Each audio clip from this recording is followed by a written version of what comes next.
Bonjour et bienvenue dans ce webinaire du Haut Conseil pour le climat. Nous allons commencer par nous présenter.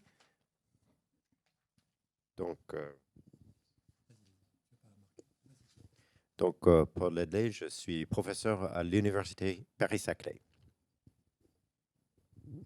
Sophie Dubuisson-Kellier, je suis directrice de recherche au CNRS à Sciences Po. Bonjour, Jean-Marc Jancovici, je suis associé de Carbone 4 et président du SHIP Project. Bonjour, Diane Strauss, je suis directrice du Bureau français de transport et environnement. Bonjour, Gonéry Lecozané, chercheur au BRGM. Bonjour, Valérie Masson-Delmotte, je suis directrice de recherche CEA au laboratoire des sciences du climat et de l'environnement à Saclay, au sein de l'Institut Pierre-Simon Laplace. Bonjour, donc Jean-François Soussana, directeur de recherche INRAE et président du Haut Conseil pour le climat. Bonjour, Céline Guivarch, je suis directrice de recherche à l'École des Ponts. Donc merci, nous sommes nombreux pour ce webinaire et nous allons ainsi pouvoir répondre à vos questions. Je vous invite à les préparer par avance. On va débuter par une introduction qui va durer à peu près 25 minutes, de manière à garder beaucoup de temps pour ces questions et les réponses que nous pourrons vous apporter. Voilà, donc je vais commencer cette présentation. Je crois que vous avez les diapositives. Nous présentons notre 7e rapport annuel du Haut Conseil pour le climat, qui s'intitule « Relancer l'action climatique face à l'aggravation des impacts et à l'affaiblissement du pilotage ». Je vous rappelle tout d'abord les missions de notre Haut Conseil. Nous sommes chargés d'évaluer l'action publique en matière de climat. Cela recouvre la trajectoire des émissions, les puits de carbone, l'empreinte carbone de la France, l'adaptation au changement climatique, les impacts socio-économiques. Nous émettons des recommandations et le gouvernement présente dans les 6 mois, en réponse à ces recommandations, des mesures qui sont prévues ou qui sont mises en œuvre. Il est utile de commencer par le contexte au moment des 10 ans de l'accord de Paris, pour vous rappeler que les émissions mondiales ont encore augmenté de 1,9% en 2023 par rapport à 2022. Néanmoins, il y a des signes qui peuvent être encourageants, puisque on a déjà eu une réduction pour la première fois des émissions de la Chine, qui représente 31% du total mondial. C'est le premier émetteur. Ces émissions ont baissé au cours des 12 derniers mois. Et par ailleurs, on est dans un contexte où 60 pays, depuis le début de l'accord de Paris, ont réduit leurs émissions. 147 les ont réduites par unité de produit intérieur brut. Et il y a des engagements pour la neutralité carbone qui concernent 102 pays, au total 82% des émissions globales. Ceci pour vous dire que malgré le retrait des États-Unis de l'accord de Paris, pour la 2e fois, le moment du second mandat du président Trump, eh bien, l'action climatique internationale est bien présente, elle progresse. Il y a certes beaucoup de difficultés dans les négociations, mais elle progresse. Alors, vous le savez, aux États-Unis, il y a une politique d'obstruction pour le changement climatique et une politique de déni. On a eu un démantèlement des agences, à la fois des agences scientifiques, mais maintenant également des agences qui gèrent les crises climatiques directement, comme ce qui vient de se passer avec les inondations au Texas. Il y a aussi un arrêt pratiquement de la coopération internationale et tout ça est évidemment très préoccupant. Voilà. Parmi les signes qui sont encourageants, on peut aussi, dans un contexte où en France on a un débat important sur les énergies renouvelables, indiquer que les investissements dans ces énergies renouvelables ont été presque 2 fois plus importants au niveau mondial que ceux dans les énergies fossiles. Et puis l'autre élément qui est une alerte que l'on doit formuler à nouveau, c'est que chaque degré de réchauffement réduirait le PIB mondial de 12% environ. Ce sont des estimations de publications académiques, mais c'était aussi les estimations des réseaux de banques centrales. Et donc un scénario tendanciel de réchauffement nous amènerait à une perte réellement catastrophique de 25 à 30%. Donc le coût de l'inaction climatique, dans tout ce que l'on peut voir, est bien supérieur à celui des trajectoires vers la neutralité carbone, qui sont, elles, chiffrées à quelques pourcents de produit intérieur brut. Si l'on regarde maintenant au niveau européen, je rappelle que l'Europe, c'est le continent qui se réchauffe le plus vite. On a donc des menaces directement pour la prospérité du continent avec le changement climatique. Et par ailleurs, la sécurité énergétique de l'Union dépend d'importations massives de pétrole et de gaz. Certes, on a réduit les importations qui viennent de la Russie dans le contexte de la guerre en Ukraine, mais nous sommes maintenant dépendants des États-Unis. C'est le premier fournisseur à la fois de l'Europe et de la France pour le pétrole, pour le gaz liquéfié. Vous savez à quel point il y a des tensions commerciales avec les États-Unis, donc il y a vraiment des risques géopolitiques à la fois à l'Est et à l'Ouest. Et on a besoin d'une action climatique ambitieuse de l'Union qui permette de réduire la consommation de pétrole et de gaz, sortir des énergies fossiles. C'est un facteur essentiel de la sécurité européenne. Cela passe par un développement des technologies propres. Il faut accélérer sur la décarbonation, préserver la souveraineté industrielle et éviter une nouvelle dépendance à des pays tiers. Je pense notamment à la Chine, qui est un grand exportateur pour toutes les technologies vertes. Donc certes, les politiques climatiques peuvent préserver à long terme le PIB, mais elles doivent aussi être conçues pour réduire les inégalités et renforcer la résilience, éviter des risques de blocage. On a besoin d'une transition climatique pour tous.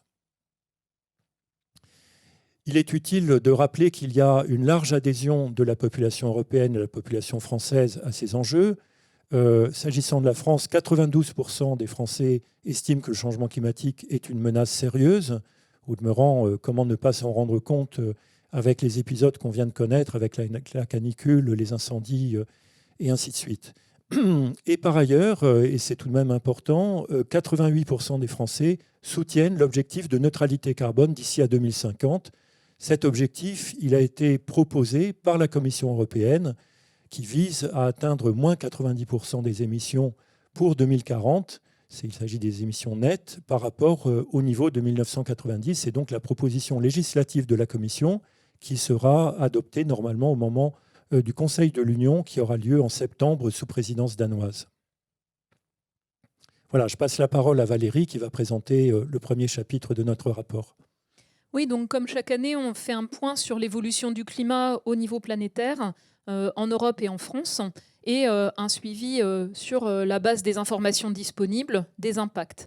Donc, au niveau planétaire, vous le savez, l'année 2024 a été la plus chaude jamais enregistrée. Elle a dépassé pour la première fois 1,5 degré par rapport au climat de 1850-1900. Si on regarde sur la dernière décennie, le réchauffement observé, il atteint 1,24 degrés, dont 1,22 degrés attribuables aux activités humaines. Et avec le rythme rapide observé, donc du réchauffement dû aux activités humaines, si on va jusque fin 2024, nous sommes dans un monde 1,36 degrés plus chaud du fait des activités humaines. Et à ce rythme, dans quelques années, nous allons être dans un monde 1,5 degrés plus chaud. Alors le réchauffement observé en France, il est plus prononcé, comme en Europe, par rapport à la moyenne planétaire. Cette figure représente avec chaque petit point les températures observées en métropole pour chaque année par rapport au début du XXe siècle. Donc sur les derniers 10 ans, nous sommes à un réchauffement en métropole de 2,2 degrés déjà. L'année 2024 a été une des 10 années les plus pluvieuses en métropole, une des 5 années les plus chaudes, avec également des niveaux de température ou de sécheresse records dans certains territoires d'outre-mer. Alors pour chaque incrément de réchauffement planétaire supplémentaire, le climat moyen changera en France et cela va continuer à doper la fréquence et l'intensité d'un ensemble d'événements extrêmes, notamment les vagues de chaleur terrestres et maritimes. Donc si l'on regarde l'ampleur des vagues de chaleur, vous avez sur cette figure en gris celle qui était observée pendant ma jeunesse, 1976-2005. Et puis ensuite, en fonction de la trajectoire de référence pour l'adaptation au changement climatique pour la France, qui s'appuie sur la meilleure estimation du réchauffement planétaire attendu avec la seule extrapolation des politiques publiques déjà mises en œuvre dans le monde, c'est-à-dire un réchauffement planétaire de 2 degrés vers 2050, 2,7 degrés en métropole, c'est un facteur 5 sur les vagues de chaleur en métropole. Et si le réchauffement planétaire atteint 3 degrés vers 2100, c'est-à-dire 4 degrés en métropole, c'est un facteur 10. Et cette ampleur, la durée, la récurrence, la fréquence des vagues de chaleur souligne qu'il est indispensable, pour limiter les risques climatiques, de poursuivre les efforts pour réduire les émissions de gaz à effet de serre vers la neutralité carbone pour éviter cette plage de réchauffement au niveau mondial et au niveau français. Alors si l'on regarde les effets du changement climatique qui s'amplifient, donc une des conséquences directes du déséquilibre du bilan d'énergie de la Terre, c'est la montée du niveau de la mer, qui atteint environ 23 cm depuis 1900, dont le rythme accélère, avec une forte exposition en métropole et dans les Outre-mer aux conséquences actuelles et à venir. On peut également noter donc, que les événements qui s'aggravent au cours des dernières années touche notamment donc, aux vagues de chaleur qui ont des effets sur la santé avec une surmortalité importante observée au cours de chaque vague de chaleur, donc déjà multipliée par 6. Cela concerne également la superficie affectée par la sécheresse des sols, qui a quasiment doublé, et encore cette année, un effet important de sécheresse des sols. Les conditions propices aux feux de végétation concernent une surface multipliée par 2,5 degrés déjà observée. On peut également souligner qu'on a donc des pluies extrêmes qui s'intensifient, qui ont également eu des effets majeurs par le coût des inondations de l'hiver 2023-2024, estimé à plus de 500 millions d'euros dans le Nord et le Pas-de-Calais. Les cyclones Bellal à La Réunion et Chido à Mayotte, avec une forte intensité, ont eu des conséquences très graves sur les conditions de vie, les infrastructures, le système agricole également. On peut également souligner que l'agriculture est en première ligne par rapport aux impacts du changement climatique. Et l'année dernière, ce sont les plus faibles récoltes de céréales mesurées depuis 40 ans. L'élevage est également directement touché par la propagation de vecteurs de maladies qui concernent les maladies animales. Et puis les vecteurs de maladies concernent également les maladies humaines, et notamment la dengue, qui se propage de manière très forte en 2024 en métropole et en Guyane. Donc notre rapport en fait également le point sur les connaissances vis-à-vis de l'adaptation, donc des réponses d'adaptation par rapport au changement climatique, et fournit un repère, un référentiel robuste fondé sur la science pour réussir l'adaptation, dont les besoins augmentent. Donc, le rapport de cette année souligne que les besoins d'adaptation sont spécifiques et pour réussir l'adaptation, sa mise en œuvre doit tenir compte des vulnérabilités spécifiques donc, par rapport aux groupes de population, et ces vulnérabilités doivent être mieux identifiées et anticipées. Donc, pour protéger la population, les activités économiques, les infrastructures, les biens et les écosystèmes, il est important donc de tenir compte de ces vulnérabilités différentes et de l'exposition. C'est un point clé pour contenir les inégalités dans un climat qui change. Donc, le rapport de cette année souligne l'importance de cibler les aides par la connaissance des vulnérabilités, de renforcer la participation de tous au processus de décision sur l'adaptation. Par rapport à la chaleur, un enjeu extrêmement important, c'est l'accès aux espaces verts en milieu urbain et le verdissement des villes. Les rénovations pour le confort d'été, notamment pour les lieux qui hébergent des publics fragiles, écoles, systèmes de santé. Et puis le renforcement de la prévention en milieu professionnel, bien au-delà des mesures existantes. Nous soulignons aussi le besoin en fait, d'avoir un cadre structuré pour pouvoir, après les catastrophes, reconstruire en renforçant la résilience. Et puis nous soulignons les enjeux liés aux écosystèmes, donc avec les enjeux de gestion durable, de protection de la biodiversité pour favoriser l'adaptation des écosystèmes. Les écosystèmes forestiers durement touchés avec une augmentation de la mortalité des arbres, des dépérissements de forêts qui sapent en fait le puits de carbone des forêts, avec des enjeux de gestion durable et de multiples approches à intégrer. Nous soulignons également les enjeux cette année pour les écosystèmes marins qui font face à notamment des canicules marines en Méditerranée particulièrement intenses et fréquentes, encore une fois en ce moment, avec les enjeux de gestion de pêche. Et puis nous soulignons les besoins de renforcement du niveau de protection des zones protégées terrestres et marines, avec ces enjeux en fait, de services que nous rendent les écosystèmes et également de préservation des puits de carbone. Et donc pour tout ce volet, nous formulons plusieurs recommandations explicites, donc en complément de l'avis que nous avons formulé sur le plan national d'adaptation au changement climatique. Donc le besoin, au-delà de ce que peut compiler le Haut Conseil pour le climat, d'une synthèse nationale annuelle des impacts du changement climatique pour constituer un référentiel commun, un portail national des options d'adaptation, donc les mesures, leur potentiel, mais aussi leurs limites. Nous soulignons les enjeux d'anticiper les limites à l'adaptation. Nous soulignons les besoins d'un mécanisme de gouvernance participative de cette adaptation, et puis le besoin d'une évaluation scientifique nationale des risques, expositions, vulnérabilités et inégalités associés au changement climatique, le besoin d'actualiser les diagnostics d'exposition et de vulnérabilité des collectivités territoriales, qui jouent un rôle clé pour la mise en œuvre d'une adaptation efficace et fondée sur un référentiel robuste. Et puis enfin, donc, par rapport aux limites de l'adaptation, le besoin d'anticiper, d'évaluer, de chiffrer les pertes et dommages résiduels après la mise en œuvre des mesures d'adaptation, dans une logique également de solidarité. On va maintenant passer au deuxième chapitre de notre rapport qui, donc, comme tous les ans, fait le suivi des émissions territoriales de la France et les évalue à l'aune des budgets carbone et de la trajectoire dans la stratégie nationale bas carbone française. Donc si on regarde d'abord rétrospectivement, pour le deuxième budget carbone de la stratégie nationale bas carbone, qui concernait la période 2019-2023, ce deuxième budget, il est respecté en émissions brutes, et tous les secteurs, sauf le secteur des déchets, respectent aussi leur budget carbone sur cette période-là. Alors, il faut noter néanmoins que le secteur des transports ne respecte son budget que grâce ou à cause de la restriction des déplacements pendant la crise Covid. Si maintenant on regarde en émissions nettes, cette fois-ci, donc avec les puits, les absorptions de CO2, notamment par les forêts, le budget il est également atteint sur la période 2019-2023, mais cela tient au stockage temporaire de carbone dans le bois mort. Donc, on observe une forte mortalité des arbres dans les forêts françaises, notamment du fait des impacts du changement climatique. Pour l'instant, cette mortalité, elle est comptabilisée dans le bois mort, et donc il n'y a pas d'émissions associées, mais ça deviendra des émissions dans les années à venir, et ça constitue donc un handicap pour l'atteinte des prochains budgets.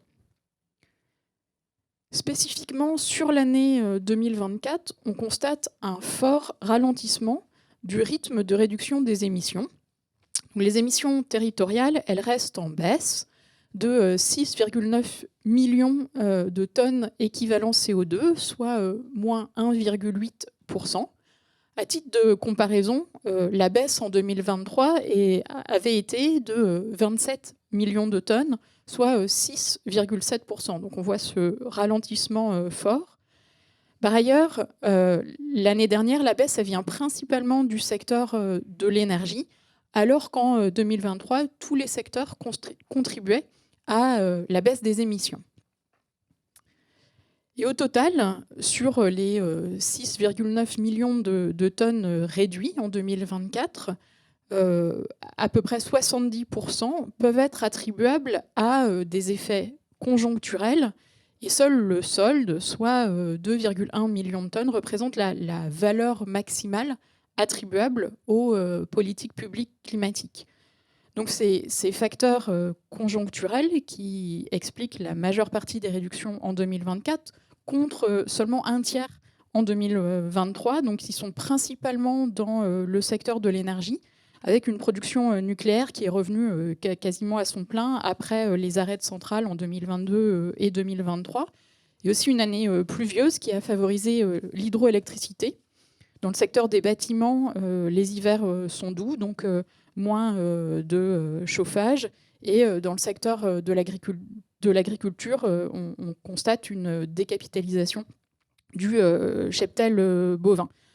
Donc il faut noter que les dynamiques de réduction en 2024 en France, elles sont assez similaires à celles qu'on peut voir au niveau européen et dans d'autres pays européens, avec des facteurs conjoncturels qui étaient favorables à une baisse des émissions en 2023 qui se sont atténués en 2024, en particulier les prix de l'énergie qui sont moins hauts, mais aussi des politiques de sobriété qui ont été moins poussées, par exemple. Donc maintenant, si on se projette dans le futur sur les rythmes de baisse nécessaires pour respecter le troisième budget carbone, à l'échelle des émissions territoriales, le rythme de réduction des émissions brutes constaté en 2024 doit doubler sur la période d'ici 2030 pour respecter les objectifs. Et les accélérations, elles sont plus ou moins fortes selon les secteurs. C'est quasiment une multiplication par 4 pour le secteur des transports, par 3 pour l'agriculture, par 3 aussi pour l'industrie, par 9 pour les bâtiments, et seule l'énergie est en 2024 sur un rythme qui est suffisant avec les objectifs. Maintenant, on peut regarder non seulement les émissions territoriales, mais l'empreinte carbone de la France, donc corrigée des imports et des exports. Donc cette estimation de l'empreinte carbone, elle permet de compléter l'inventaire territorial en tenant compte de l'impact de l'activité de la France sur les émissions mondiales. Et cette empreinte elle comprend 3 composantes. Donc les émissions qui sont associées aux importations et au transport international, qui représentent plus de la moitié, 56% de l'empreinte totale. Les émissions de la production intérieure de biens et services qui sont consommés sur le territoire, c'est 28% de l'empreinte, et les émissions directes des ménages, 16% de l'empreinte. Donc cette empreinte carbone de la France, elle est estimée à 644 millions de tonnes équivalent CO2 en 2023. Rapporté à la population, ça fait 9,4 tonnes équivalent CO2 par personne. Cette empreinte, elle est en baisse en 2023 dans la continuité de la tendance observée depuis 2018. Et contrairement aux années précédentes, en 2023, cette diminution elle s'explique principalement par la réduction des émissions importées, et ce, alors que les émissions du transport international aérien continuent d'augmenter rapidement, et que les émissions du transport maritime international sont aussi en très forte hausse en 2024, alors qu'elles avaient baissé l'année d'avant. Et donc, en France, comme dans tous les pays de l'Union européenne, la France est importatrice nette d'émissions. Et en particulier, l'empreinte carbone du secteur de la production d'énergie se situe à un niveau 4 fois plus élevé que les émissions nationales, territoriales du secteur. Et associé à ces émissions importées, en fait, il y a une facture énergétique qui est liée aux importations d'énergie fossile qui s'élevait début avril 2025 à près de 65 milliards d'euros sur une année glissante. Et donc, et ce, malgré une baisse des prix des énergies fossiles. Et donc, on a là une question économique et une question de souveraineté.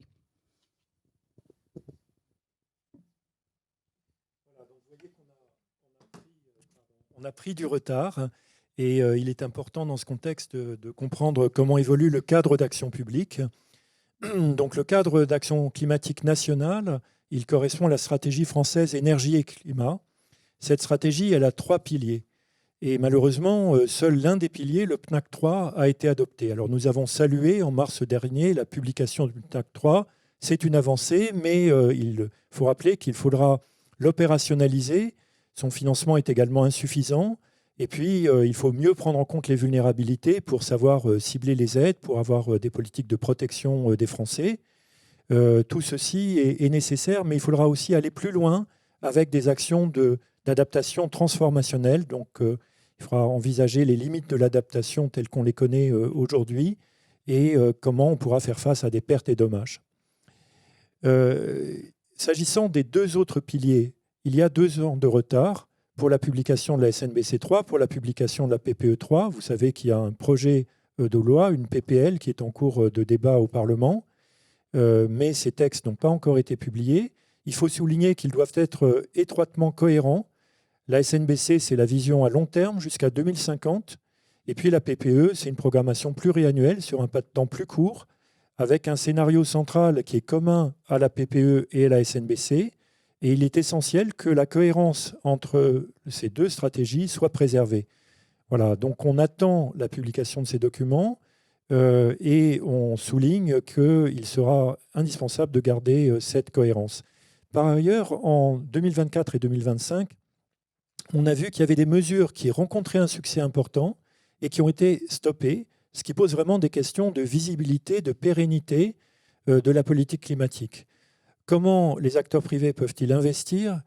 Comment les ménages peuvent-ils faire des choix si l'environnement réglementaire, les mesures qui sont proposées n'arrêtent pas de changer? Donc nous avons dans notre rapport une analyse détaillée de la politique d'atténuation, mais aussi de ses liens avec l'adaptation. Donc je vais vous guider un petit peu dans cette diapositive qui est complexe. Les colonnes de carré à gauche, ça correspond à ce qui vient d'être expliqué par Céline, c'est-à-dire le fait que l'on ait des rythmes de baisse des émissions qui sont cohérents ou non avec les cibles. Et on distingue la cible qui est pour 2030, correspondant au projet de SNBC3, et la cible pour 2050.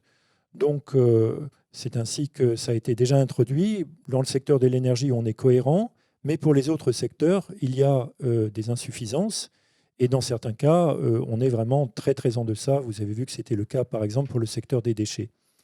Par ailleurs, nous avons analysé 4 dimensions. Ça correspond à des grilles d'analyse détaillées, que vous pourrez trouver l'ensemble dans le rapport.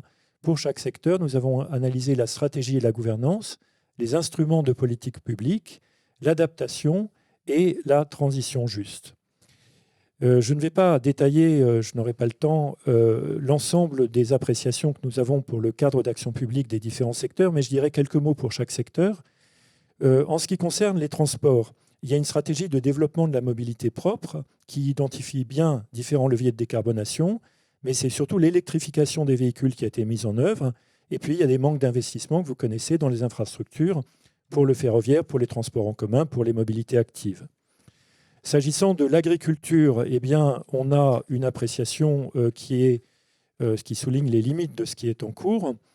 La capacité du secteur à réduire ses émissions n'est pas du tout atteinte, il n'y a pas de changement structurel. Et il y a également des risques avec les impacts du changement climatique, de fragilisation des revenus des agriculteurs et donc des incertitudes, y compris pour la souveraineté alimentaire de la France. Donc c'est un secteur qui aurait besoin de politiques beaucoup plus claires, beaucoup plus affirmées, à la fois en matière d'adaptation et en matière d'atténuation. S'agissant de l'industrie, on note que la stratégie est bien co-construite avec les acteurs.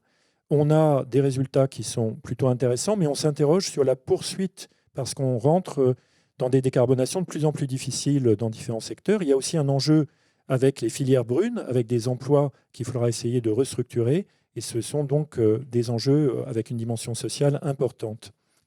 Pour les bâtiments, la dynamique de baisse des émissions s'est cassée en 2024. On avait une réduction et puis on a eu une grande désorganisation des mesures proposées. Je crois que vous l'avez vu avec MaPrimeRénov', qui n'a pas arrêté de changer au cours de l'année 2024. Il y a donc des instruments qui sont aujourd'hui fluctuants, peu cohérents. On va revenir ensuite sur les recommandations que nous pouvons faire. Il y a néanmoins des progrès avec l'intégration du confort d'été dans la RE 2020. Et on devra aller plus loin pour prendre en compte la trajectoire d'adaptation au changement climatique. Voilà. Et puis, pour aller sur l'énergie maintenant, on peut dire qu'il y a eu, comme cela a été indiqué, des progrès intéressants, mais c'est surtout des choses qui ne sont pas forcément reproductibles, puisque la remontée à capacité du nucléaire. Et en termes de stratégie, on attend évidemment la publication de la PPE3 qui va permettre de comprendre le cadre d'action. Et vous savez qu'il y a également des retards importants au regard de la PPE2 sur les énergies renouvelables. Bon, les déchets, on a un problème structurel parce que le secteur n'arrive pas du tout à réduire ses émissions. Donc il y a des aspects vraiment techniques de captage de méthane, de valorisation du carbone dans le secteur, mais de manière générale, l'économie circulaire n'est pas suffisamment portée. Et enfin, pour les forêts, pour le puits de carbone, il y a un effort national très important à mettre en œuvre. Nous constatons qu'il y a eu des progrès en termes de stratégie de gouvernance.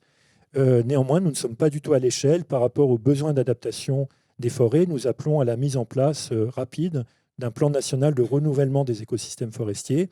Nous notons aussi qu'il y a un tiers du puits qui est compensé par des émissions des terres cultivées et artificialisées. Il faudrait donc prendre au sérieux l'objectif ZAN et également avoir un renforcement sur les terres cultivées en ce qui concerne le stockage de carbone. Voilà, donc j'ai commenté un petit peu plus en détail cette diapositive, mais on pourra revenir avec vos questions sur chaque secteur. Et je voudrais vous indiquer quelques recommandations. Nous formulons au total 74 recommandations. Donc la plus importante, pratiquement, c'est d'avoir les textes de la SNBC3 et de la PPE3 avec le bon niveau d'ambition et de cohérence. Ensuite, il faudrait tenir compte de ce que l'on a appris, des succès ou des échecs, pour évaluer les politiques qui ont été mises en œuvre et donc avoir des plans qui soient cohérents et qui tiennent compte de l'expérience passée. on a besoin, c'est un point tout à fait différent, de lutter contre la désinformation climatique. Cette désinformation, elle commence à être présente de manière importante sur les réseaux sociaux, également dans certains médias, et elle sape finalement les bases de l'action publique, puisque s'il n'y a pas de compréhension des enjeux, c'est aussi une de nos missions d'expliquer les enjeux, eh bien, les politiques publiques ne peuvent pas fonctionner correctement. On a besoin d'offres d'alternatives décarbonées qui soient accessibles à tous. C'est quelque chose qu'on reprend dans chaque secteur pratiquement. Ça suppose aussi de bien comprendre les inégalités, les vulnérabilités entre groupes sociaux et territoires, de diagnostiquer la distribution sociale des émissions et des contraintes qu'ont les ménages face à la décarbonation. Vous savez qu'on a devant nous le second marché carbone de l'Union européenne pour les transports et les bâtiments. Il faut s'assurer qu'il n'aura pas d'effet régressif. Il y a un fonds social qui est prévu à cet effet. Ça questionne aussi la manière dont la taxation du carbone et de l'énergie va évoluer. On a absolument besoin d'une programmation pluriannuelle des financements. Et la SPAFT, qui est la stratégie qui a débuté, doit évoluer dans ce sens-là.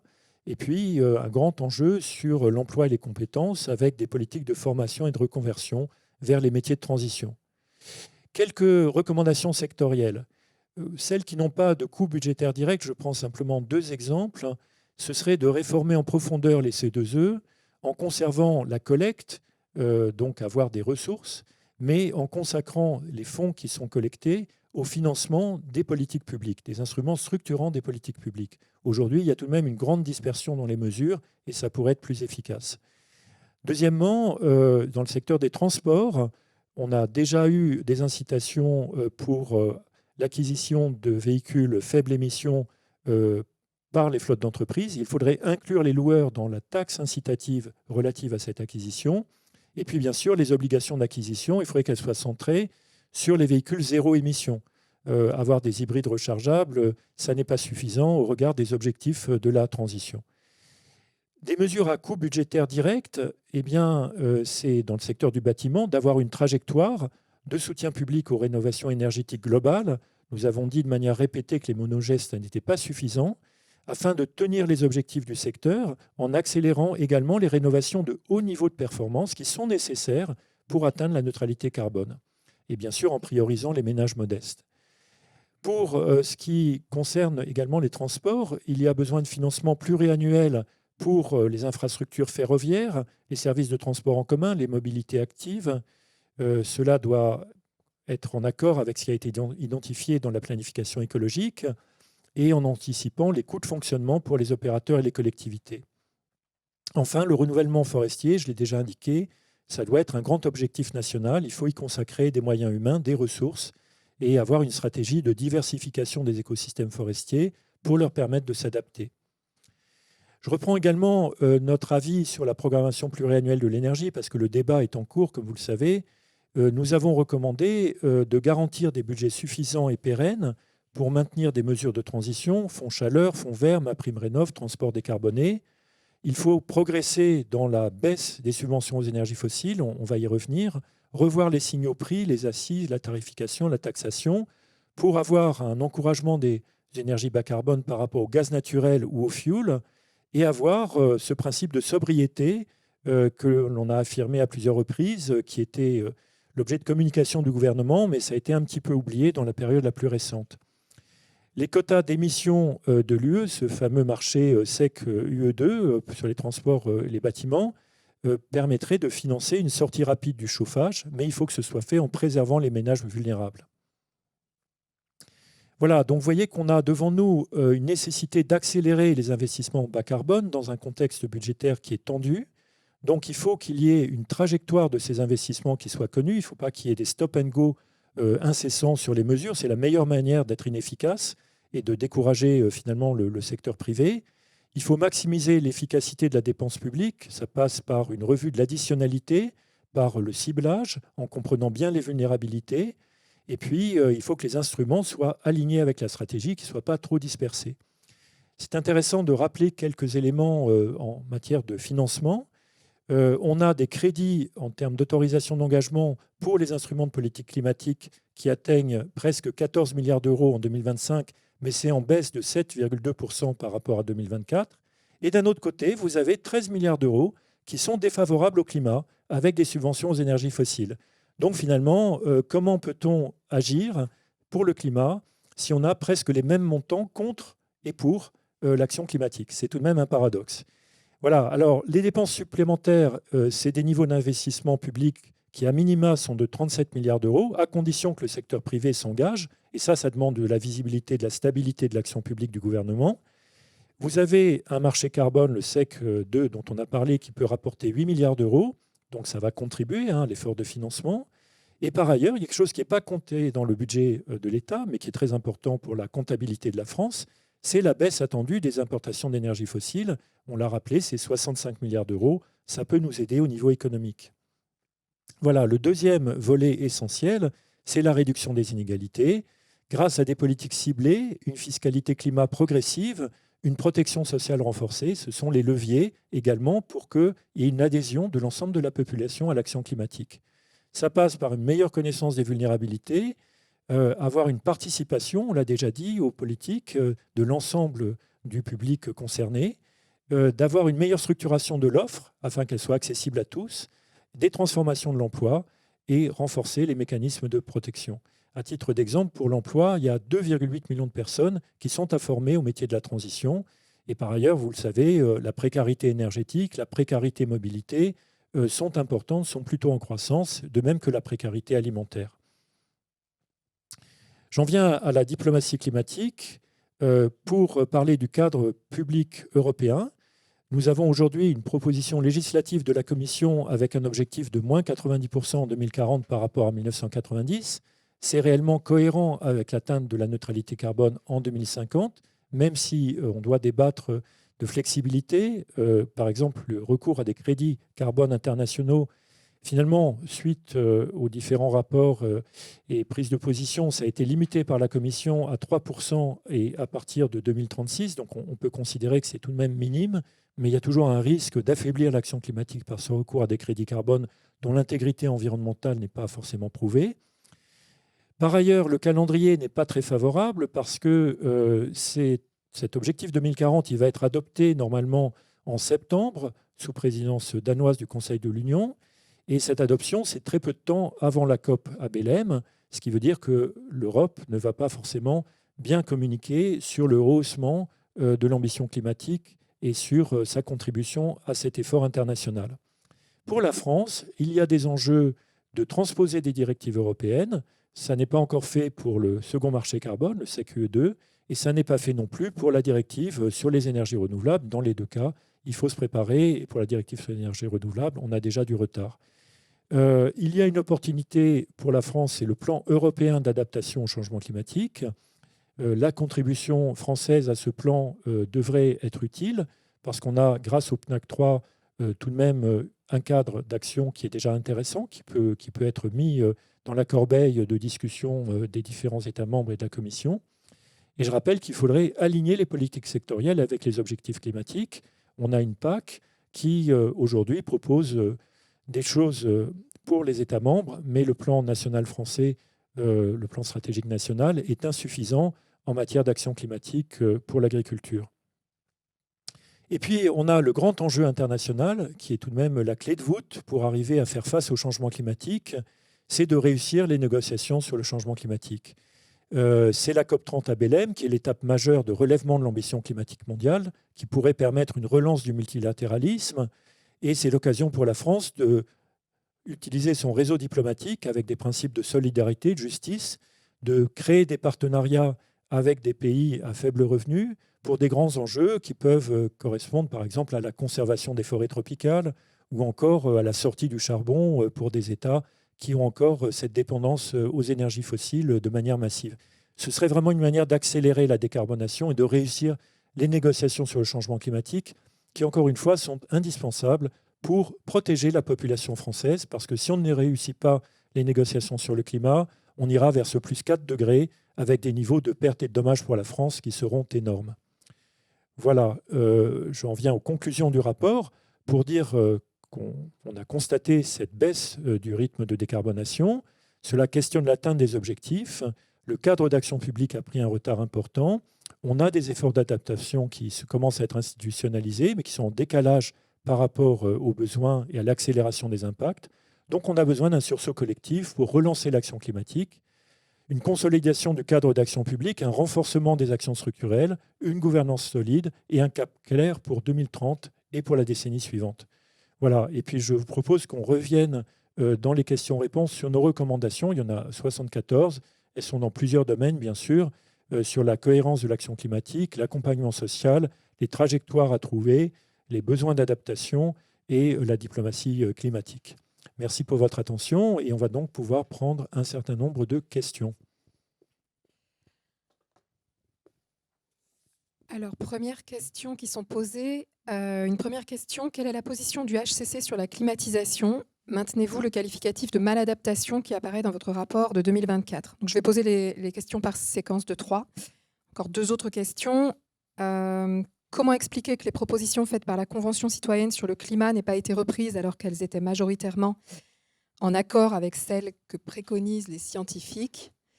Et peut-être une 3e question pour que vous puissiez répondre en séquencé sur la lutte contre la désinformation.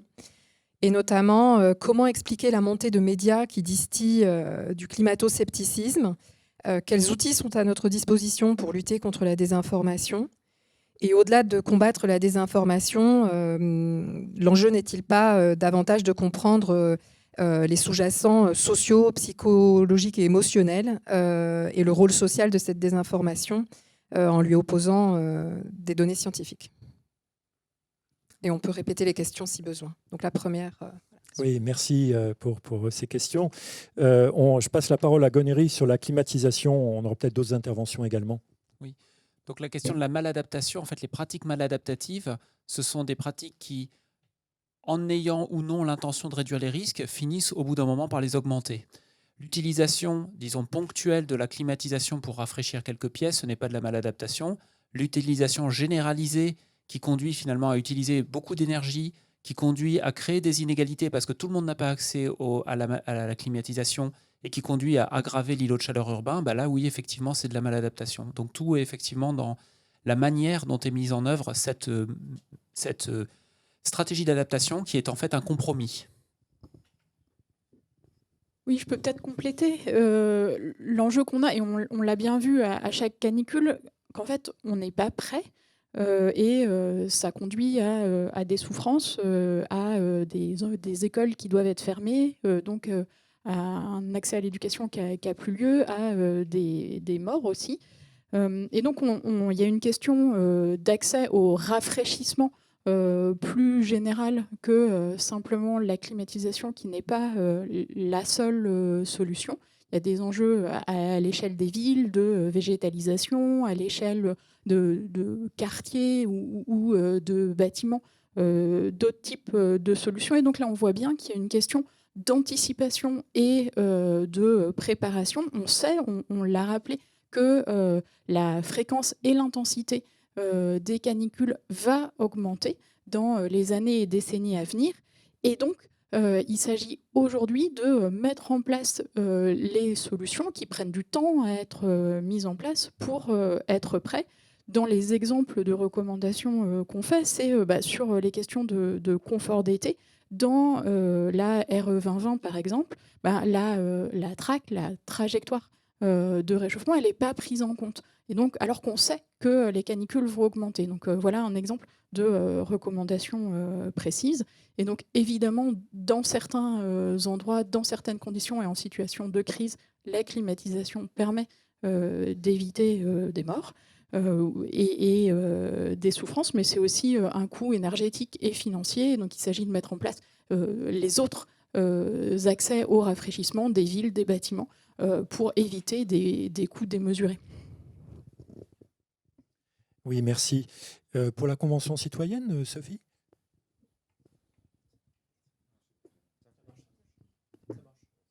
C'était éteint.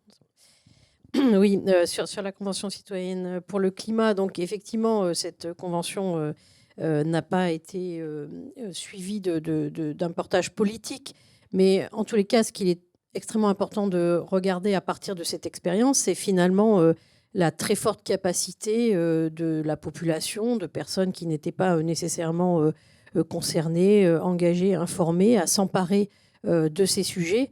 Donc on a pu constater que ces préoccupations étaient extrêmement fortes, ce qu'on retrouve également dans les baromètres de l'ADEME, par exemple, qui montrent la très très forte préoccupation des Français pour les questions environnementales et notamment les questions climatiques.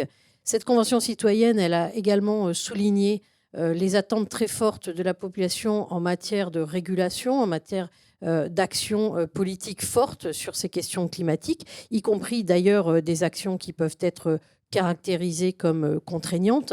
Donc au fond, c'est une expérience qui est extrêmement significative pour montrer la place que doit prendre la participation citoyenne dans ce débat public et également dans la construction des politiques publiques.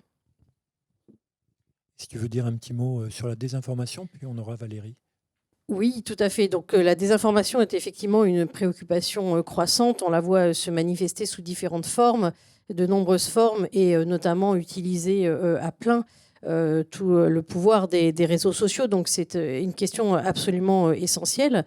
Mais cela dit, il faut comprendre que cette désinformation, en fait, elle prend appui sur un mécanisme qui est plus large que cela, qui concerne ce qu'on appelle la polarisation de la société, c'est-à-dire la façon dont une partie de la société se sent distante d'une autre partie de la société. Et le changement climatique, en fait, n'est pas la raison de cette polarisation, c'en est plutôt un instrument, c'est-à-dire que les questions climatiques ont été instrumentalisées dans le débat politique et plus largement dans le débat politique pour accentuer cette polarisation.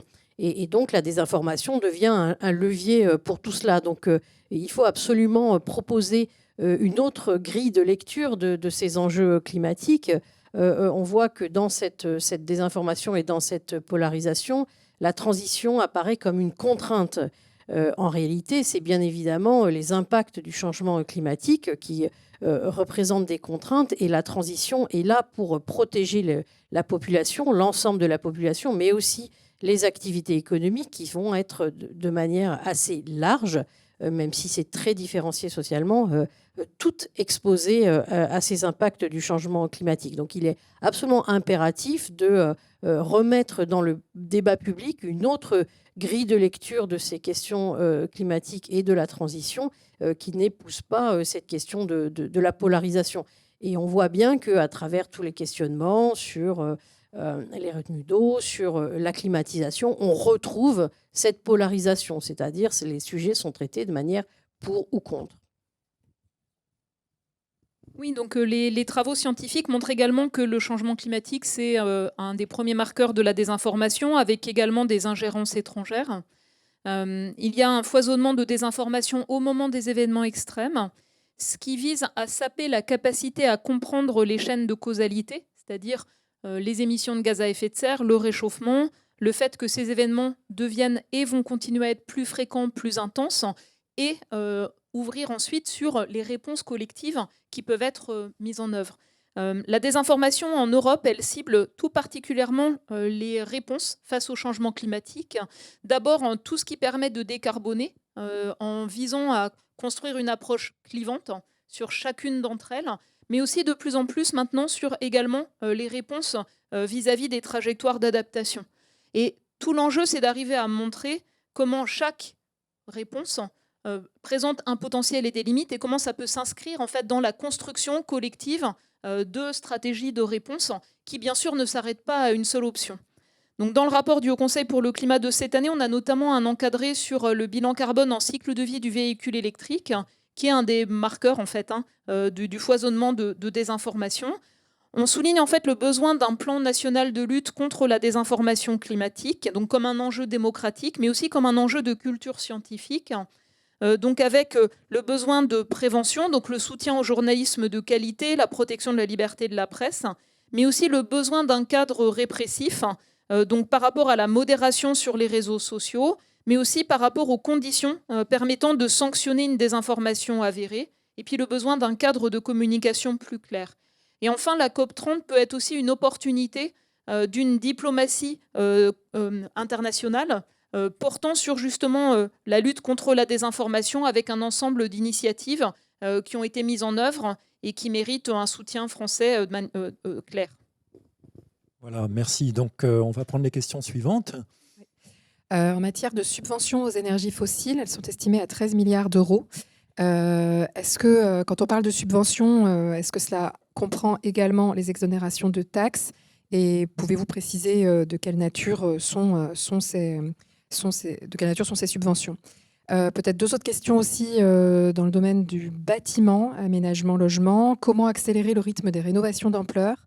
Quels nouveaux instruments financiers pourraient être mobilisés et comment responsabiliser les entreprises et les organisations pour l'usage des bâtiments tertiaires, notamment pour réduire les émissions liées au chauffage?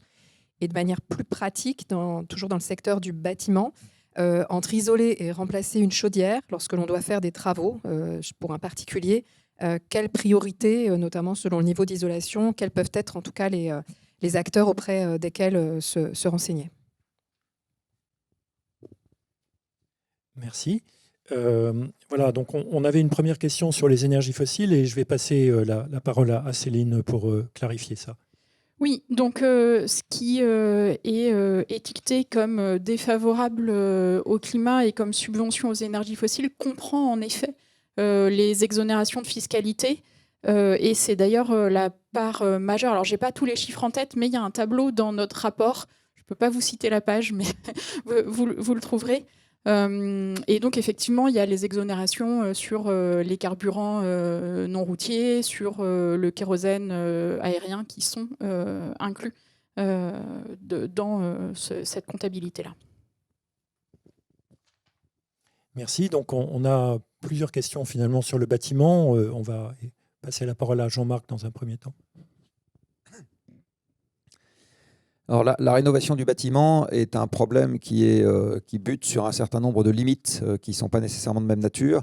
Il y a un sujet économique pour commencer, parce que la décarbonation du chauffage, et qui du reste est en lien avec le sujet de la climatisation qu'on a évoqué tout à l'heure, elle suppose en général des investissements initiaux qui sont significatifs, ce qui peut être un vrai problème pour les ménages, parce qu'en général, les ménages ils butent sur l'investissement initial, ils ont du mal à raisonner en coût complet. Et en ce qui concerne le tertiaire, alors ces cas de figure sont extrêmement variés, parce que dans le tertiaire, il y a de tout. Il y a des immeubles de bureaux détenus par le privé, il y a des bâtiments publics qui peuvent être aussi divers que des commissariats ou des piscines. Et donc là, il y a également des difficultés qui peuvent être d'ordre économique, liées aux mécanismes de détention ou liées aux modalités d'exécution budgétaire dans le domaine public.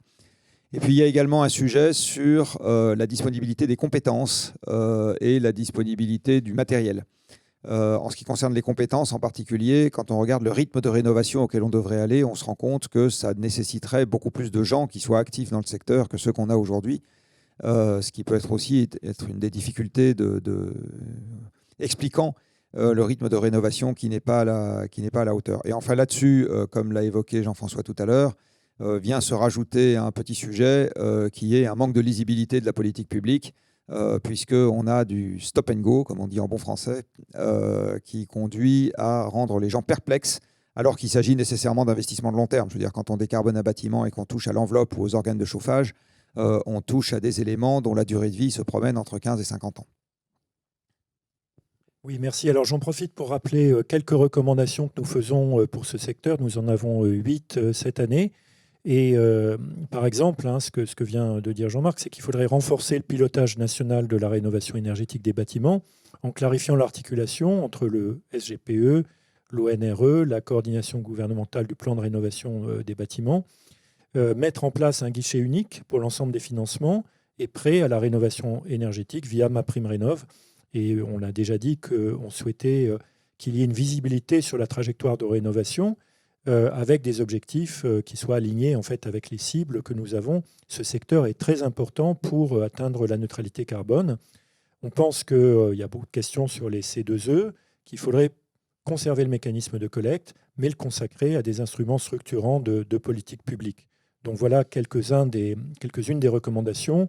On a aussi, et vous savez que c'est un débat d'actualité, la question de l'interdiction de location des passoires thermiques.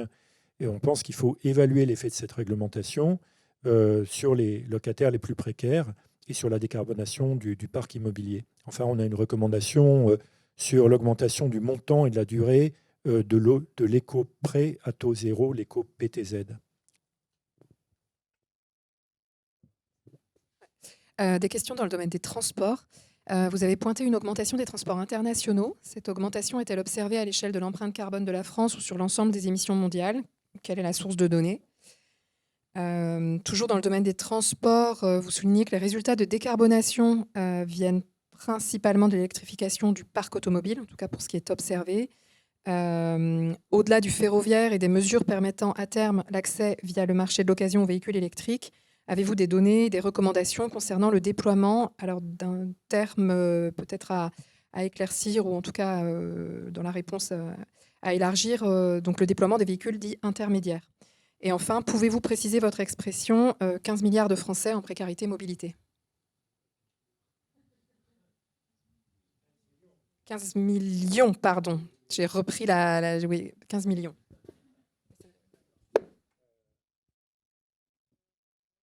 Très bien, merci beaucoup. Donc, pour les données, je vous invite à regarder le rapport sur les données les transports internationaux. Ce qui est évident, c'est qu'on a une reprise à la fois du trafic aérien à ces niveaux pré-Covid, mais aussi dans une trajectoire de croissance d'à peu près 3% par an. Et pour le transport maritime, c'est une activité qui est très dépendante des contextes géopolitiques. Et on a eu une année qui a été très active en 2024. D'où l'augmentation du scope, du périmètre des émissions internationales du transport. On est a priori sur des activités qui vont continuer à croître, d'où la recommandation du Haut Conseil pour le climat d'avoir une stratégie sur la mobilité de long terme, de longue distance, qui permettent de questionner à la fois les questions de bouclage énergétique et puis aussi tous les leviers qui permettent de moduler la demande. À propos de l'électrification des véhicules et des différents leviers de réduction de la baisse, donc en effet, l'électrification, c'est vraiment le levier principal de baisse des émissions. C'est un levier qui a diminué en l'année 2024 et qui va probablement augmenter un petit peu en 2025, parce qu'en 2024, on a vu une baisse des ventes de véhicules électriques, qui est assez conjoncturelle parce que les constructeurs automobiles devaient remplir leurs objectifs en 2025 et qu'ils ont donc reporté une partie des ventes des véhicules électriques en 2025. Mais donc, on voit vraiment une baisse de l'appétence pour l'électrique en 2024 qui est a priori assez conjoncturelle. Il y a bien évidemment beaucoup d'autres leviers à activer pour diminuer les émissions du transport. Vous avez notamment les mobilités actives et partagées, mais qui ne sont pas vraiment un levier qui sont activés jusqu'à présent. Il y a beaucoup de recommandations qui sont en cours ou de projets qui sont en cours, notamment des services express régionaux, métropolitains et services express régionaux de manière générale, qui sont des pistes à explorer. Quant à l'utilisation des véhicules intermédiaires, ça peut être un levier. C'est quelque chose sur lequel le HCC n'a pas travaillé, mais l'important, c'est vraiment que le véhicule réponde à l'usage de l'usager et puis lui permette un niveau de sécurité et de confort suffisant pour que ce passage soit assez naturel finalement à l'alternative décarbonée. À propos de la précarité mobilité, donc il me semble que c'est un chiffre qui est sorti dans le barème des mobilités de WeMove, si je ne me trompe pas, mais c'est à vérifier. Et donc la précarité mobilité, c'est vraiment cette capacité que vous avez soit vous devez restreindre vos déplacements pour des raisons économiques, soit vous n'avez pas de voiture et donc vous êtes limité. Je passe la parole à Sophie pour tout ce qui est précarité. Oui, peut-être juste expliquer comment elle est mesurée, cette précarité en mobilité. En fait, elle est mesurée par la part des dépenses liées au carburant dans le budget et par le nombre de kilomètres parcourus. Donc, c'est à la fois des gens qui roulent beaucoup et pour qui les dépenses carburant pèsent énormément. Oui, merci. Alors, j'en profite là encore pour rappeler quelques-unes de nos recommandations. On a parlé des véhicules individuels, mais On parle aussi des poids lourds. Donc il faudrait mettre en cohérence la fiscalité des poids lourds et de leurs carburants avec leurs externalités environnementales. Donc introduire une incitation de verdissement du transport de marchandises en ciblant plutôt les donneurs d'ordre qui ont des capacités financières pour assurer ce type d'évolution plutôt que les transporteurs directement. On propose également un moratoire sur les projets routiers existants afin d'éviter une hausse significative du trafic automobile. Il faut évaluer lesquels de ces projets s'inscrivent en cohérence avec la planification écologique. Et puis, on a évoqué déjà l'importance d'une stratégie de mobilité longue distance, passagers et marchandises, et le poids de la fiscalité qu'il faudrait renforcer sur les billets d'avion. Donc voilà quelques-unes des recommandations. Nous avons bien sûr une recommandation sur le financement pluriannuel pour soutenir la maintenance et l'investissement dans l'infrastructure ferroviaire et les transports en commun, les mobilités actives. En matière d'aménagement, pensez-vous que l'organisation actuelle du territoire, qui nous rend largement dépendants aux véhicules individuels motorisés, est tenable? Les recommandations vont-elles vers une décarbonation de la mobilité individuelle ou une diminution de la mobilité ou vers l'abandon de certains lieux d'habitation trop isolés? Une autre question sur l'empreinte carbone. Comment la France peut-elle réduire davantage son empreinte carbone? Doit-elle se fixer des objectifs contraignants? Comment cela s'intègre-t-il dans la SNBC 3 et quelles évolutions de la politique commerciale permettraient d'y répondre? Peut-être déjà ces deux questions. Alors oui, à propos de l'aménagement, c'est bien évidemment un levier structurel très important qui pour le moment n'est pas adressé en tant que tel par les politiques publiques et qui est en fait assez corrélé au principe du zéro artificialisation nette. C'est-à-dire qu'à partir du moment où vous avez un habitat qui est très dispersé, vous allez avoir beaucoup de mobilité individuelle, notamment avec la voiture. Et donc, il y a un enjeu à repenser finalement les axes de transport en commun, notamment autour des flux de transport, pour être certain qu'il y ait des axes qui soient très desservis, que c'est les axes les plus peuplés, et favoriser un certain niveau de densité qui paraisse être le niveau de densité acceptable, souhaitable.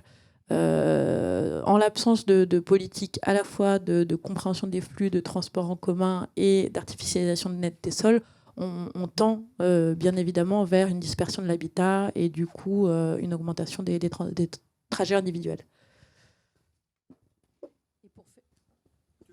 Et oui, il peut faire le lien avec ce qu'on disait sur la précarité mobilité, quand je disais qu'en fait, ce sont des gens qui roulent beaucoup, mais pas par choix. Qui roulent beaucoup du fait précisément de l'aménagement du territoire et des prix du foncier qui font que ces personnes habitent loin de leur lieu de travail. Voilà, puis vous voyez qu'il y a un certain lien aussi avec des questions zéro artificialisation nette, hein, puisque chaque fois qu'on va développer des infrastructures linéaires, qu'on va aussi créer des nouveaux pôles d'urbanisation, évidemment, on a des implications pour les sols, pour les écosystèmes. Peut-être que, Paul, tu peux dire un mot sur également ces questions zéro artificialisation et les implications pour la biodiversité et pour les émissions de carbone. Donc, l'objectif de zéro artificialisation nette, c'est surtout de faire en sorte que chaque fois qu'on va artificialiser quelque chose, on va désartificialiser quelque chose. Mais peut-être surtout de limiter la quantité d'artificialisation qu'on fait.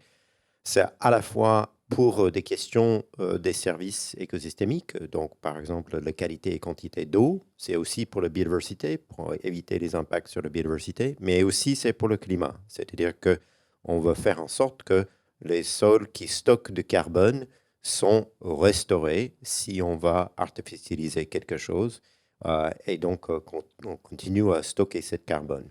Ça a aussi des effets sur l'adaptation. Donc, si on bétonne quelque chose, on va créer des problèmes d'infiltration d'eau et donc on va créer des situations dans lesquelles on aura plus d'impact par des inondations et d'autres. Donc, ce qu'on dit très concrètement, c'est qu'il ne faut pas abandonner les ambitions de Lausanne à cause de toutes ces interactions, à la fois avec le climat, mais aussi avec les autres services écosystémiques qui sont fournis par ces écosystèmes.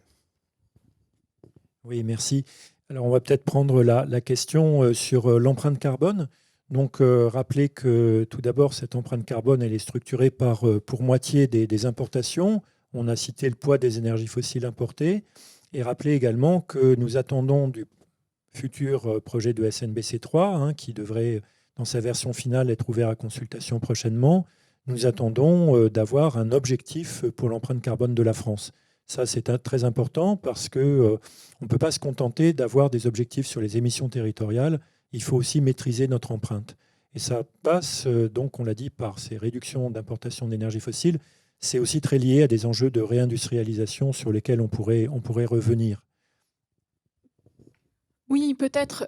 Dans notre rapport de cette année, ce n'est pas un sujet qui a été creusé très en profondeur. Par contre, alors ça date un petit peu, mais on a un rapport spécifique sur la question de l'empreinte carbone et des leviers pour la maîtriser qui date de 2020, il me semble, où effectivement, une de nos recommandations, c'était de prendre un objectif dans le cadre de la SNBC 3 sur l'empreinte, pour que la réduction des émissions territoriales ne soit pas en fait contrebalancée par finalement simplement déplacée ailleurs dans le monde avec les enjeux économiques et sociaux associés. Ce que ce rapport montrait, c'est qu'il y avait des leviers pour agir, des leviers d'acteurs en France, que c'était une question de choix du consommateur final et d'information de ce choix. Mais que ça ne se limitait pas à ça, que finalement il y avait, il me semble que c'est de l'ordre de 75% des émissions importées, en fait, où la dernière transformation, elle avait lieu en France. Et donc c'est aussi une question de transformation des chaînes d'approvisionnement, des chaînes de valeur, et de politique publique pour accompagner, inciter les entreprises dans ces transformations. Et c'est enfin évidemment aussi des questions d'accords commerciaux. Alors, on peut peut-être ajouter un point, c'est l'empreinte de notre système alimentaire. Cette empreinte, elle est en fait considérable. Et il y a eu une croissance avec des importations. Alors ces importations, vous savez qu'elles sont structurées par des grands flux de protéines importées pour l'alimentation animale. On pense au soja, par exemple. Et il y a des politiques européennes qui s'efforcent de maîtriser un petit peu ces flux, en tout cas leurs implications pour le climat en luttant contre la déforestation importée. C'est aussi l'objet d'une politique nationale.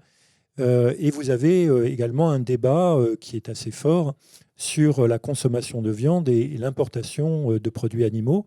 Finalement, on constate qu'il y a dans certains segments de ces marchés des importations qui se substituent aux productions des éleveurs, et cela pose des questions sur les tendances observées, parce que lorsque l'on veut maîtriser l'évolution à terme parvenir à la neutralité carbone, eh bien, il faut prendre en compte que l'agriculture va devenir, si les autres secteurs se décarbonent au rythme prévu, va devenir à un moment donné, probablement à partir de 2040 ou un peu plus tard, le premier secteur émetteur, avec des émissions résiduelles qui sont d'origine biogénique. C'est du méthane des troupeaux, c'est du protoxyde d'azote des sols qui sont fertilisés. Et si vous voulez, ces émissions biogéniques qui sont diffuses, c'est un grand nombre d'exploitations, elles sont effectivement particulièrement difficiles à réduire. Ça va être des émissions résiduelles, il va falloir les compenser, soit par un puits de carbone des forêts, des sols, soit par des méthodes de capture de CO2 pour lesquelles il convient d'être relativement prudent, parce que leur développement, nous l'avions analysé dans un rapport antérieur, n'a pas un potentiel énorme à court terme. Il peut avoir un potentiel peut-être plus tard. Et il y a des questions de coût, il y a des questions d'empreinte énergétique de ces technologies de capture de CO2. Je vais peut-être passer la parole, je me tourne vers Jean-Marc, je ne sais pas si tu veux dire un petit peu un mot sur la question de la réindustrialisation, de la capture de carbone dans ce contexte de maîtrise de l'empreinte. Ce n'est pas la question la plus simple peut-être, mais... Capture de carbone ? Tu vois, dans les procédés, le CCUS... Oui, enfin, le CCS, ce n'est pas tellement une question qui est directement liée à l'empreinte carbone. C'est un processus qui est mis en avant par les industriels pour imaginer baisser leurs émissions domestiques, en fait, tout simplement en empêchant le CO2 de partir dans l'air.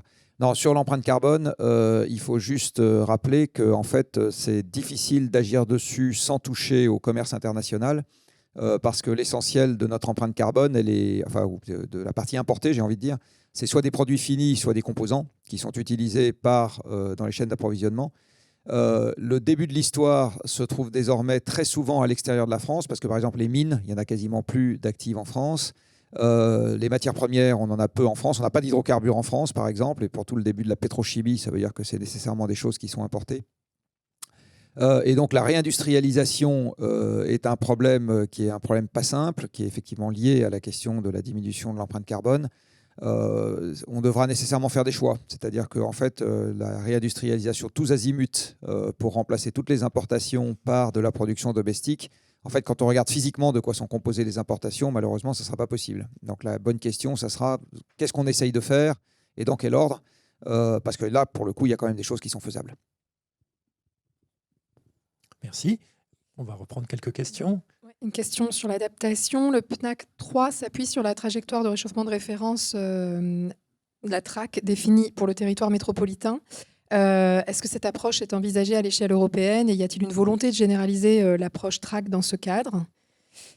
Question sur les métiers. Existe-t-il un travail de référence sur les métiers de la transition que vous avez évoqué ? Pour les 2,8 millions de personnes à former, pouvez-vous préciser, indiquer quels sont les enjeux en matière de formation continue et de formation initiale et sont-ils bien pris en compte ? Et enfin, en matière d'agriculture, quels sont les principaux leviers d'action prioritaires en termes de faisabilité et d'efficacité à mettre en place pour l'agriculture d'une part et pour la forêt d'autre part ? La parole à Valérie pour la TRAC. Oui, alors comme dans l'avis que nous avions produit sur le plan national d'adaptation au changement climatique, nous avons souligné l'intérêt d'une approche de type trajectoire de référence pour l'adaptation au changement climatique qui permet de construire un cadre par rapport à l'anticipation des caractéristiques à venir et donc qui doit être nourri par une information spécifique région par région compte tenu des caractéristiques spécifiques à chaque territoire et puis une déclinaison également pour les Outre-mer qui est importante. Je vais peut-être passer, donc je n'ai pas d'éléments factuels sur la généralisation.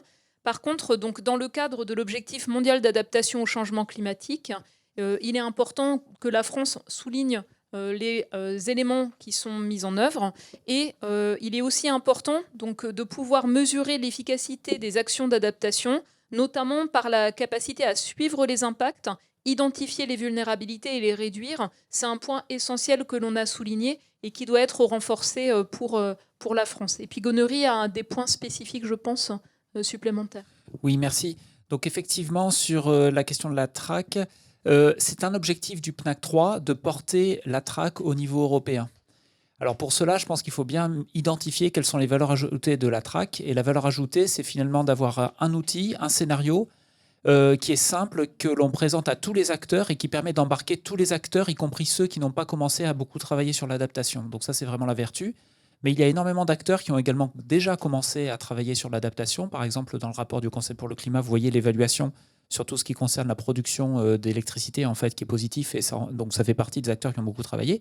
Et pour ces acteurs-là, il y a déjà des scénarios qui sont utilisés, et notamment des scénarios, disons, de faible probabilité, mais à fort impact, qui permettent en fait de faire des stress tests sur des infrastructures critiques. Ça fait partie effectivement de nos recommandations de la VIPNAC, de bien identifier pour ces acteurs qui opèrent des infrastructures critiques et parfois à longue durée de vie, de ne pas se limiter à la TRAC et également de regarder des scénarios plus pessimistes. Ça correspond à des pratiques que l'on voit par exemple en Grande-Bretagne et aux Pays-Bas. Oui, et on souligne aussi l'importance d'articuler l'ensemble des référentiels par rapport à cette trajectoire de référence. Et un exemple typique, c'est le scénario de référence pour la montée du niveau de la mer à horizon 2100, qui n'a pas été réactualisé, qui est toujours à 60 cm. Et on souligne que dans un monde à 3 degrés de plus en 2100, il y a environ une chance sur 2 de dépasser cette ampleur de montée du niveau de la mer. Et donc quand on regarde à l'échelle du siècle, donc maintenant c'est jusque 2125, c'est important en fait d'avoir une réactualisation aussi du référentiel de risque par rapport à l'ampleur cohérente de montée du niveau de la mer. Merci. Donc on passe à emploi compétences avec Sophie. Oui, effectivement, Jean-François l'a souligné, il y a 2,8 millions de personnes qui vont être à former. Et c'est un sujet sur lequel il reste beaucoup de choses à faire. Donc ça passe par toute une série d'actions, notamment la nécessité d'accompagner le tissu économique sur les territoires pour soutenir les projets à potentiel d'emploi. Dans les entreprises, on peut imaginer s'appuyer sur le dialogue social pour favoriser également ces transitions d'emploi. Pour les salariés, ça nécessite la mise en place de formations adaptées, l'anticipation des transitions professionnelles. Nous recommandons que l'élaboration des feuilles de route régionales emploi, formation, compétences qu'on prenne également en compte les aspects d'adaptation au changement climatique qui viennent d'être mentionnés. Ce n'est pas le cas pour le moment. Il faut aussi articuler avec les dispositifs de financement régionaux sur ces questions. Et pour répondre aux besoins de compétences pour la transition, il faut bien sûr utiliser les outils, les instruments existants, comme le compte personnel de formation, les projets de transition professionnelle ou les contrats État-région sur les compétences. Ces instruments peuvent notamment être verdis si on y ajoute un certain nombre de critères qui sont liés à la transition. Ça suppose également de pouvoir stabiliser les contenus, les objectifs de ces critères, de créer des nomenclatures, des catégories. Enfin, donc il y a un certain nombre d'outils dont nous avons besoin pour opérer cette transition sur la question de l'emploi. Merci. Donc je vais parler un petit peu de l'agriculture. Je vous rappelais tout d'abord que nous avons publié en 2024 un rapport dédié concernant le système alimentaire, accélérer la transition climatique vers un système alimentaire bas carbone, résilient et juste. Alors cette année, nous avons formulé un ensemble de recommandations complémentaires et nous soulignons tout d'abord l'enjeu de l'adaptation. Cet enjeu, il est encore mal pris en compte dans le plan stratégique national pour la PAC. Nous recommandons que dans le cadre des négociations sur la future PAC, il y ait un renforcement de l'axe adaptation. Cela permettrait de protéger les exploitations agricoles face à la montée des périls, disons, avec les impacts du changement climatique. Il faut également tenir compte de la ressource en eau disponible lorsqu'on regardera ces orientations de la PAC. S'agissant de la transition agroécologique, qui est un axe de résilience au changement climatique, on recommande de renforcer cet axe dans l'enseignement, le développement et la recherche. Et puis, nous avons également la proposition de renforcer les stress tests en fait, des exploitations, de sorte que lorsqu'il y a une installation, eh bien, les exploitants aient un plan de développement qui soit compatible avec les risques climatiques, d'encourager la prévention avec des réductions des primes d'assurance pour les agriculteurs qui s'engagent dans la prévention, d'avoir aussi des plans d'investissement pour les exploitations les plus vulnérables. Et puis, on rappelle qu'il faudrait réduire la dépendance du secteur agricole aux intrants carbonés, les énergies fossiles, les engrais minéraux, l'alimentation animale, à leurs importations. Et ça peut passer par un réexamen des modalités d'augmentation de la taxe d'accise sur le gaz naturel, sur le fuel, et de redistribuer le produit de cette taxe pour financer des économies d'énergie dans les exploitations agricoles. Il y a aussi des choses qu'on peut faire pour réduire les importations et relancer les protéines végétales. Ça passe aussi par la stratégie nationale de lutte contre la déforestation importée. On souligne enfin le poids de la stratégie nationale alimentation, nutrition et climat, la SNANC. Cette SNANC, elle a un gros potentiel en fait pour mieux aligner la transition au niveau alimentaire et au niveau agricole avec des objectifs de nutrition, de santé, de climat. Il y a beaucoup de choses. Je vais peut-être passer la parole à Sophie également sur la SNANC. Oui, donc sur la SNANC, donc c'est un projet qui est en construction depuis et qui est attendu depuis pas mal de temps, donc qui vient d'être mis en consultation. Nous recommandons que les politiques alimentaires et les politiques agricoles soient davantage articulées, et notamment pour soutenir, comme le disait Jean-François, les modèles agricoles résilients, bas carbone, durables. Nous recommandons également de penser davantage la question des environnements alimentaires pour que les consommateurs puissent avoir accès, donc cette question de l'accessibilité que nous traitons dans le rapport, puissent avoir accès à cette alimentation bas carbone. Donc ça suppose aussi de mobiliser l'ensemble de la chaîne de valeur pas seulement les deux bouts, comme on le pense souvent, donc consommateurs et agriculteurs, mais aussi tous les acteurs de la transformation et de la distribution. Et enfin, nous recommandons une gouvernance et un portage politique fort de ces questions autour de l'alimentation. Merci. Donc, on peut avoir quelques questions encore. Oui, voilà, sans doute peut-être les deux dernières questions. Maintenant que l'on sait que l'on atteindra plus 1,5 degré de réchauffement dans quelques années et avec certitude, cela vaut-il encore la peine d'agir? Est-ce que tout cela n'est pas décourageant? Et enfin, au-delà des mesures techniques, je reprends l'expression, comment et quand allons-nous aborder la question du type de société et du type de modèle économique dans lequel nous projeter et qui doit être abordée, question qui doit être abordée collectivement. Oui, merci. Alors, je vais commencer par quelques mots sur doit-on être découragé ou pas. Alors, évidemment, on n'est pas dans une situation idéale, hein, ça n'échappe à personne. Nous avons un risque assez sérieux de dérapage vers en fait un réchauffement accéléré et des impacts du changement climatique qui se renforcent encore. Mais dans les premières diapositives que je vous ai présentées, j'ai voulu souligner les messages un petit peu d'espoir sur la réduction des énergies fossiles au niveau international. Et je crois qu'il est significatif que le premier émetteur mondial ait commencé à réduire. C'est le cas de la Chine. Donc tous les regards ont tendance à se fixer sur les États-Unis, sur l'administration Trump. C'est certes un grand émetteur, mais ce n'est pas le seul pays. Et on pense qu'il y a, avec la COP30 à Belém, il y aura tout de même un rehaussement du niveau d'ambition, et cela permettrait d'aller plus loin. Ceci étant, il faut que l'Europe affirme sa position. Elle est particulièrement vulnérable, on l'a dit, à la fois parce que c'est le continent qui se réchauffe le plus vite et à la fois parce qu'elle a un niveau de dépendance énergétique qui est très très fort et qui est un facteur aujourd'hui, dans un monde avec des risques géopolitiques considérables, un facteur de vulnérabilité. Oui, en fait, peut-être une chose importante à souligner, c'est que depuis l'accord de Paris sur le climat il y a 10 ans, il y a une action pour le climat qui est montée en puissance, mais elle n'est pas suffisante. Et donc, on peut aussi se dire que par rapport aux scénarios qui étaient envisagés il y a 10 ans, les scénarios de très forte hausse d'émissions de gaz à effet de serre, de très fort réchauffement, sont moins plausibles. Mais force est de constater que les scénarios de limite du réchauffement à 1,5 degré associés à une très forte baisse et un pic rapide et puis un déclin des émissions ne sont pas là et ne sont pas devant nous. Donc en fait, on a quelque part réduit la plage des possibles par rapport à cela.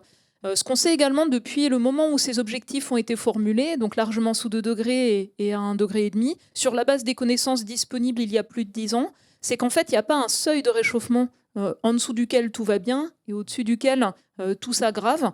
On voit qu'en fait, on a une aggravation des impacts partout dans le monde pour chaque dixième de degré de réchauffement supplémentaire. Et on a revu à la hausse l'ampleur des risques pour un niveau de réchauffement donné. Et par rapport à ces connaissances-là, par rapport aux implications sur des aspects critiques d'approvisionnement en eau, de sécurité des lieux de vie, de sécurité alimentaire, par rapport à la préservation des écosystèmes, dont on voit bien la dégradation sur terre comme en mer, on comprend beaucoup mieux à quel point on a tout intérêt à renforcer les efforts et limiter le réchauffement le plus près possible d'1,5 degré. Oui, merci Valérie. C'est important. Peut-être qu'on pourrait demander à Paul d'ajouter un petit mot sur les risques pour les écosystèmes. Donc, comme Jean-François a déjà montré, on a beaucoup d'inquiétudes concernant l'état des forêts. Juste, par exemple, au début de ce siècle, à peu près 1% de puits de carbone dans les forêts étaient de bois mort, et on a plus de 40% en bois mort actuellement. Donc, on a un dépérissement de nos forêts qui est extrêmement important. Et donc, ça a à la fois des impacts très importants sur la capacité de ces forêts à stocker de carbone, parce que ce bois va se dégrader, ça va décomposer, et cette dioxyde de carbone va re-rentrer dans l'atmosphère dans une dizaine d'années ou quelque chose comme ça. Et donc, c'est extrêmement important qu'on ait un plan d'adaptation de forêt en face de changement climatique. Mais comme Valérie a dit très clairement, il faut aussi que chaque 10e de degré d'augmentation de la température va fragiliser les forêts pour tout ce qu'il fournit pour nous, mais aussi pour toute leur capacité de stocker du carbone qui va être autrement dans l'atmosphère. Voilà. Et puis alors, vous voyez, ces questions renvoient aussi à des questions de droit, puisque la Cour internationale de justice devrait rendre un avis, si j'ai bien compris, le 23 juillet, et qu'il y a un droit, en fait, à avoir un environnement qui est sain. Donc les liens entre les droits humains et puis l'évolution du changement climatique vont faire l'objet de plus en plus de préoccupations. On pourrait peut-être en dire un petit mot. Je ne sais pas si Sophie ou Gonéry, vous voulez en dire un mot. Non, pas forcément, tout de suite. Peut-être souligner que dans le cadre des rapports du Haut Conseil pour le climat, on le souligne, et on le souligne aussi par rapport aux effets disproportionnés du changement climatique sur les jeunes générations.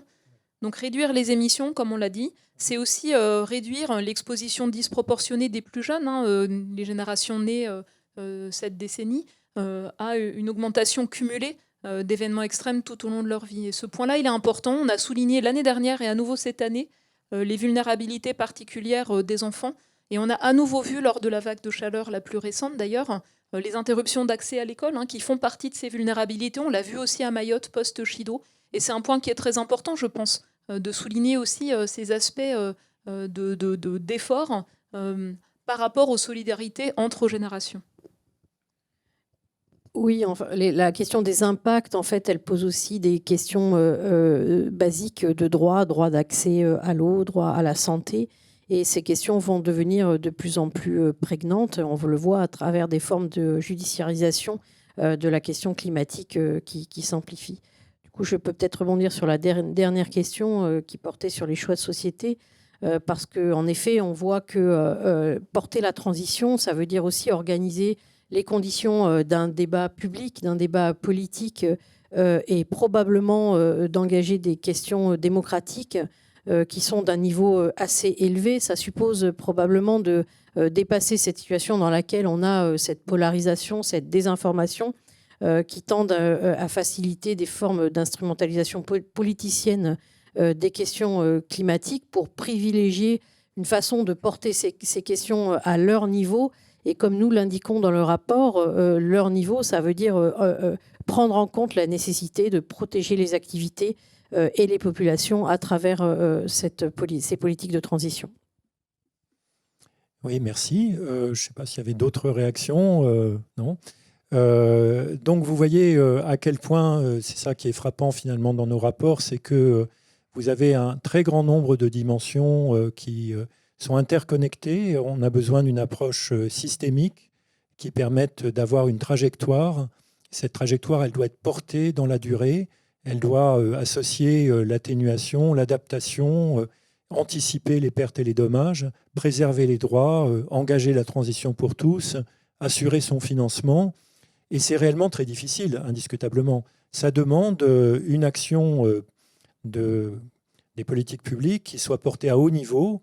Et c'est réellement ce aussi sur quoi nous insistons. Il faut un pilotage qui soit fort, il faut que ce soit porté et que ce soit porté avec constance. Merci.